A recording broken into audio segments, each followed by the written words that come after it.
Let me show you one of the best ways to remove skin blemishes from your model's face. When you import your image into Photoshop, the first thing that you have to do is you have to press either Ctrl J or on the background layer, then you duplicate the layer.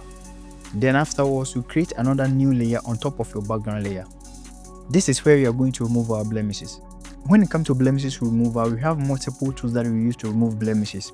We have the spot healing brush tool, we have the healing brush tool, and we have the patch tool, and we have the clone stamp tool.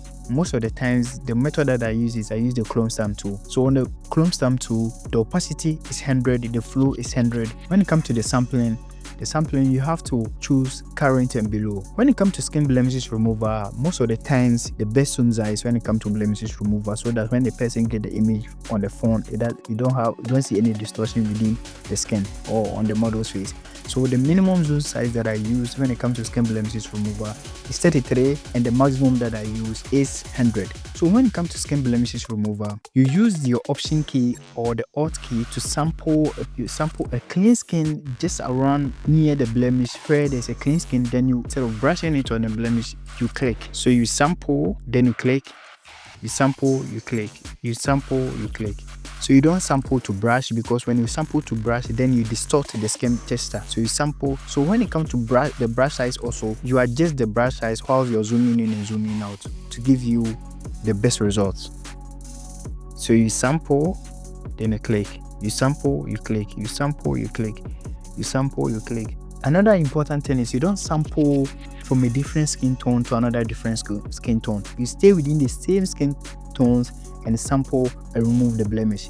So you sample, you click, you sample, you click. You don't sample and brush, you sample to click. So you sample, you click, you sample, you click, you sample, you click. This is one of the best ways to move skin blemishes from your model's face before you proceed to either microdose or bend or frequency separation. So we can speed the process from here. The brush size will always be bigger than the blemish.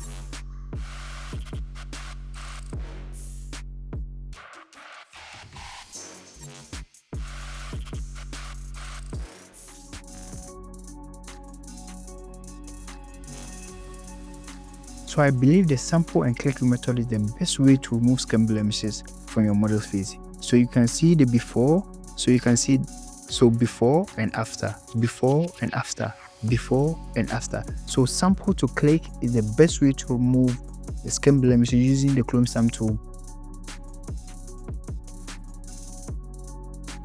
So one of the best ways to remove skin blemishes from your model's face is using the clone stamp tool, and the best method of it is the sample to click instead of sample to brush. If you want to learn more about beauty retouch, you can subscribe to my channel and click the notification bell, so anytime that I upload a new video, you can see it. See you in my next video.